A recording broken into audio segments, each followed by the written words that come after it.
Hello, it's back to normal this week with a focus on US market data.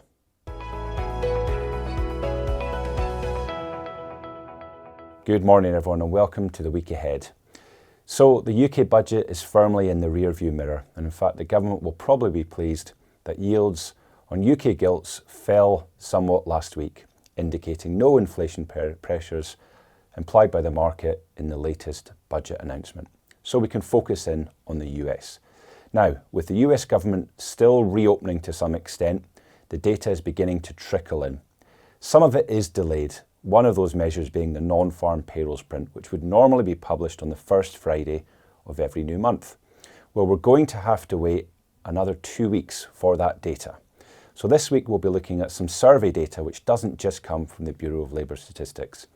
We'll be looking at some economic activity data which is likely to focus in on prices across both services and manufacturing in the US, but more importantly for the Federal Reserve will be the core inflation print which comes on Friday. Now, somewhat confusingly, that data in itself is delayed by almost 6 weeks.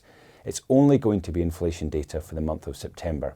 It's also likely to have little information value because market expectations are that that print will not have changed from August. And in fact, inflation in the US is likely to be sticky, close to about 3% at 2.9. Does this matter?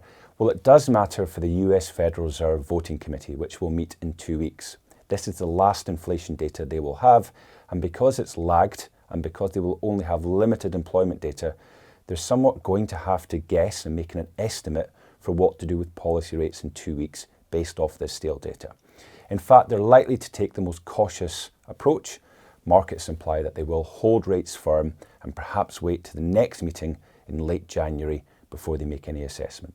But what we do know is that policymakers and politicians in both the UK and in the US are desperate for prices to fall.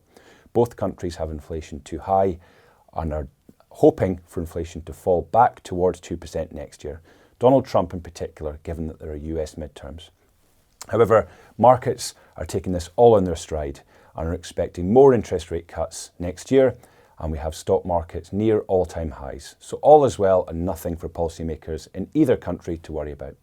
That's all for this week, but please join us later in the week where we will focus in on that US inflation data. Thank you.